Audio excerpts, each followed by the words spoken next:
കൈവണങ്ങി സന്നിധിയിൽ നിന്നിടണം.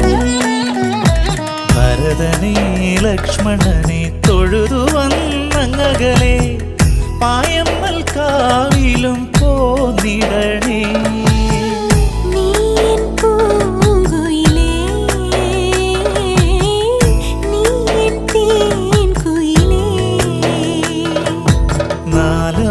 നാലമ്പലമണയാനൊരു തുണയായിടാം ഞാൻ, പുതുമഴ നനയാതെ കുട നീർത്തിടാം ഞാൻ. കളമൊഴി ചൊല്ലാൻ പാട്ടുമോ